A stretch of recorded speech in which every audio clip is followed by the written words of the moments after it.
चार धाम और weather road बनाने का काम भी नरेंद्र मोदी जी ने शुरू किया है। वो चीन की सीमा तक जो सामग्री पहुंचानी है वो तुरंत पहुंचा है। तो मौसम के अनुकूल सड़कें भी यहाँ पर बन रही। मैं आप सभी को यही कहने आया हूं मित्रों कि भारतीय जनता पार्टी की सरकार सेना के लिए, सेना के जवानों के लिए कोई कसर नहीं छोड़ती। भारतीय जनता पार्टी की सरकार की सर्वोच्च प्राथमिकता सेना के जवान है, हमारी सेना है, हमारे वीर जवान। और नरेंद्र मोदी जी ने इसको भाषणों में नहीं, सरकार की योजनाओं में चरितार्थ कर दिखाया। मित्रों 2022 में फिर से 5 साल के लिए उत्तराखंड में एक सरकार बनाना। मैं आप सभी से अपील कर, आपने कांग्रेस की सरकार देखी, रावत जी की सरकार देखी, कितने घपले, घोटाले, भ्रष्टाचार, sting operation. Bharatiya Janata party की सरकार में 5 साल में एक भी भ्रष्टाचार का आरोप सरकार पर विरोध पक्ष भी नहीं लगा पाया है। तो भारतीय जनता पार्टी कार्यकर्ता टीम, हमारे युवा मुख्यमंत्री दानी के नेतृत्व में अगले 5 साल तक हम एक अच्छी काम करने वाली, स्पीड के साथ काम करने वाली और पारदर्शी सरकार देने का वादा करते हैं। ढेर सारी पार्टियां लड़ रही थी, अगर यहां पर कांग्रेस पार्टी और भाजपा के बीच में ही मुकाबला है।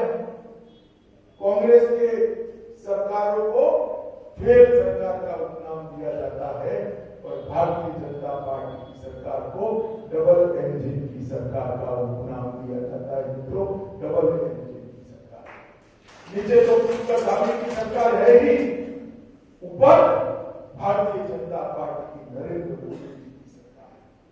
अगर यहां सरकार बदलती तो हम 12,000 करोड़ का 4 धाम का और वेदर में रोड भेजेंगे, मगर रावत साहब उसको पूरा नहीं करेंगे। हम योजनाएं तो भेजेंगे, मगर वो गैस का सिलेंडर उस गरीब महिला के घर में पहुंचने नहीं। हम शौचालय बनाने के लिए पैसा तो भेजेंगे, मगर वो शौचालय वहां पहुंचने नहीं। मित्रों, उन्होंने मनी ऑर्डर की सरकारें चलाई थी, हमने आत्मनिर्भर सरकार बनाना चाहते हैं कि देवभूमि में युवाओं को पहाड़ पर से पलायन न करना पड़े, इस प्रकार की सरकार यहाँ पर लाना चाहते हैं। इसलिए आज मैं आपसे सहयोग मांगने के लिए आया। मित्रों, हरीश रावत जी ने अंततः गंगा इधर उधर कर अपनी सीट को निश्चित कर दी। काफी इधर उधर हुई, यहाँ जाऊंगा, वहां जाऊंगा, वहां जाऊंगा, ना फिर यहाँ होगा, अंत में कहीं पर सेट। मगर मैं हरीश रावत जी को इतना ही काम बात कहने आया हूँ कि बहुत कर दिया आपने उत्तराखंड में, अब हमारे युवा मुख्यमंत्री का बात है। मित्रों, मैं हरीश रावत जी को आज उत्तराखंड की देवभूमि में पूछने आया।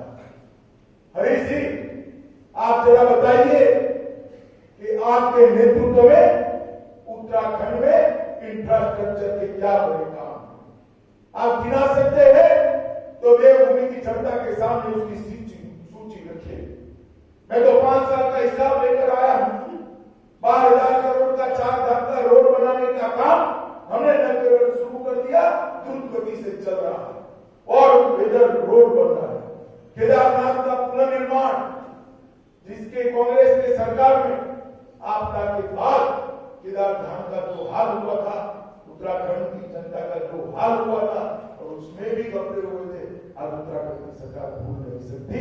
लगभग 225 और द्वितीय चरण 184 करोड़ रुपए का काम कर आज केदारनाथ सड़क दुनिया के लिए खुला है, पुनर्निर्मित हुआ है। और मैं आपको बताता हूं, जब द्वितीय चरण समाप्त होगा मित्रों, केदारधाम और आदि शंकर की मूर्ति को देखने के लिए दुनिया भर से होंगे और हमारे पर्यटन का बढ़ावा होने वाला है। ये काम मोदी जी ने स्वयं अपनी देख-रेख में किया है। बद्रीधाम पुनरुद्धार योजना 424 करोड़ की, इसमें से 250 करोड़ रुपया खर्च होना शुरू हो गया है और 2023 के आसपास बद्रीधाम को भी पूर्ण रूप से विकसित कर देंगे। ऋषिकेश कर्णप्रयाग परियोजना, इसमें ब्रॉडगेज रेल लाइन का विकास हो रहा है। 16,000 करोड़ रुपया खर्च होना है। 12 नए रेलवे स्टेशन, 17 सुरंगें और 16 पुल। और तभी तो जाकर पलायन रुकेगा।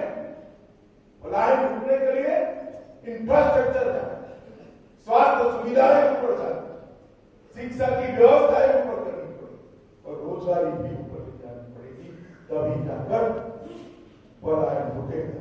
इसी तर्ज पर टनकपुर बागेश्वर रेल परियोजना लगभग 2022 में ही इसका निर्माण शुरू कर दिया जाएगा।